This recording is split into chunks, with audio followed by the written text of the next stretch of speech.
Bienvenue dans ma salle de classe. On va tout de suite voir ensemble ce dont vous aurez besoin pour faire fonctionner le logiciel Interact Workspace. En premier, un ordinateur, tout ce qu'il y a de plus classique. Bien sûr, le logiciel aura été au préalable installé. En second, le plus important, le vidéoprojecteur. Comme on vient de voir ensemble quels étaient les différents modèles, vous devriez tous être capables de me dire de quel modèle il s'agit.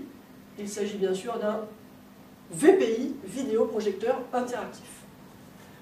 Pour contrôler, allumer ce vidéoprojecteur, je vais avoir besoin d'une télécommande, démonstration tout de suite.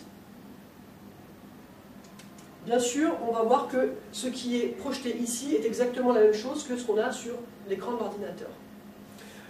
Deuxième remarque, on voit que je suis à une distance très raisonnable du tableau blanc et que je ne suis pas non plus aveuglé par la lumière du vidéoprojecteur puisqu'il s'agit ici d'un vidéoprojecteur à courte focale.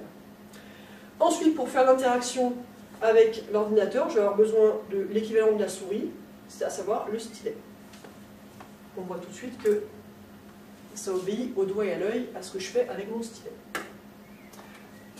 Tout de suite, on va voir de plus près ces différents petits éléments. Nous allons maintenant vous présenter les différents accessoires liés à votre matériel de vidéoprojection. Dans un premier temps, la télécommande. Beaucoup de boutons, mais pas grand-chose à savoir sur ces boutons, mis à part quelques-uns qui sont très pratiques, à savoir le premier ici, le bouton On-Off qui vous permettra d'allumer votre vidéoprojecteur en début de journée et de l'éteindre par un double appui en fin de journée. Entre-temps, si on n'a pas besoin de se servir de la vidéoprojection et de l'interactivité, on pourra utiliser le bouton Mute qui coupera l'affichage. Ça veut dire que les élèves auront un écran noir sous les yeux. Quand vous pourrez quand même continuer à utiliser votre ordinateur. À côté, on a le bouton Phrase qui, quant à lui, gèle l'affichage. Exemple type, les élèves recopient la trace écrite, qui est donc au tableau, quand vous pouvez tranquillement remplir votre cahier de texte électronique. Deux autres boutons pratiques, les boutons Volume, qui permettent de diminuer ou d'augmenter le son des enceintes intégrées au vidéoprojecteur interactif. Deuxième accessoire lié à votre vidéoprojecteur interactif, le stylet. Vous avez ici sous les yeux 3 modèles de stylet. Le plus ancien, c'est celui-ci, avec à l'intérieur 2 piles standard. Et ici, il s'agit simplement d'un clic droit. Cela dit, faire un clic droit au VPI, c'est pas ce qu'on a fait de plus facile.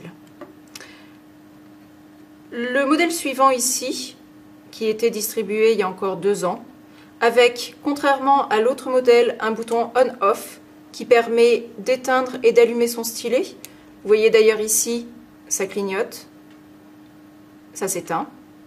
Si vous voyez cette diode clignoter vivement, ça veut dire que votre pile, ici il n'y en a qu'une, elle est bonne à changer. Cette partie permet de communiquer avec le vidéoprojecteur et attention, elle se démonte.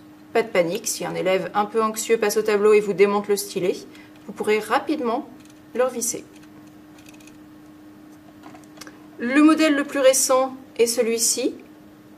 C'est à s'y méprendre le même que l'autre, à savoir une pile, contrairement à l'autre où il y en a 2, et ici, une physionomie quasiment identique. Pas de bouton on-off pour ce dernier modèle.